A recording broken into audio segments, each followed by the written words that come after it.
இந்தா மீன் குழம்பு, நிறைய மீன் இருக்கு. பொறுமையா சாப்பிடு, எவ்வளவு வேணாலும் கேட்டு சாப்பிடு. ஏய், அங்க யார் கூட தனியா பேசிட்டு இருக்க? பாண்டிட்டு தாங்க. அம்மா குழம்பு நல்லா இருக்குமா? எழுந்துடா, எழுந்துடா. என்ன மீன் குழம்பு கேக்குதா உனக்கு? மீன் குழம்பு. ஏய், உன் தாலி இருக்க பார்த்தா அவளுக்கு பக்கால தாலி. ஏய், ஓ போய்க்கு தர தாலி. ஏன் உயிரை நான் போறோம்? ஏய், விடுடா. டேய், ஓ உயிரை இருக்க மாட்டேன். டாக்டர், அப்பருக்கு பசங்களோட சேர்ந்து. ஏய், என் கழுத்து. டேய், அங்க போறேன். டேய், என்ன கோவல தெரியல. கோவம் அடங்கினதுக்கு அப்புறம் பேசிக்கலாம். இப்ப போடா. அவன பெத்தன்னு தெரியல. போ சொல்லுமா அவனை. போடா.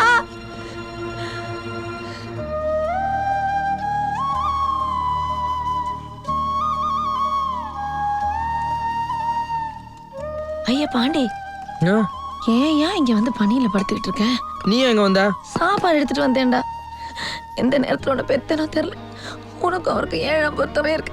நீ எதுக்கு பாடுற? விடு. நீ சாப்பிட்டியா? மீனை வாங்கிட்டு வந்து 5 வேலை பார்த்து பிள்ளை ஒரு வாய் சாப்பிடுறதுக்கு முன்னாடி அடிச்சு விரட்டிட்டார். என்னால எப்படிடா சாப்பிட முடியும்? என்னாலதான் உனக்கு இவ்வளவு தொல்லை. நீ பசி தாங்க மாட்டே. நீ சாப்பிடு முதல்ல. நீ சாப்பிடு, சொன்னா கேளு. டேய் பார்த்து சாப்பிடுறா, முள் இருக்கு. கூட நான் பிச்சு போடுறேன். என்னடா? இல்லம்மா, அப்பா என்ன திட்டும் போதெல்லாம் எதுக்குடா எனக்கு இப்படி ஒரு அப்பா கொடுத்தேன்னு கடவுளை திட்டுவோம்மா. அப்படி ஒரு அப்பா கொடுத்துட்டு இப்படி ஒரு அம்மா கொடுத்தாங்கல்ல, அதை நினைச்சு அப்பப்போ சந்தோஷப்படுவோம்மா.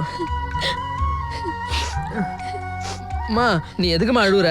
சிவகாமிங்க பார், மீன் குழம்பு எப்பவும் நீ நல்லா தான் வைப்ப, ஆனா இன்னைக்கு ரொம்ப டேஸ்டா இருக்கு மீன் குழம்பு. எனக்கு வசதி இல்லை, என்னைக்காவது ஒரு நாளைக்கு வசதி வரும். அப்போ இந்த கைக்கு தங்க வலையில போடுவேன். எனக்கு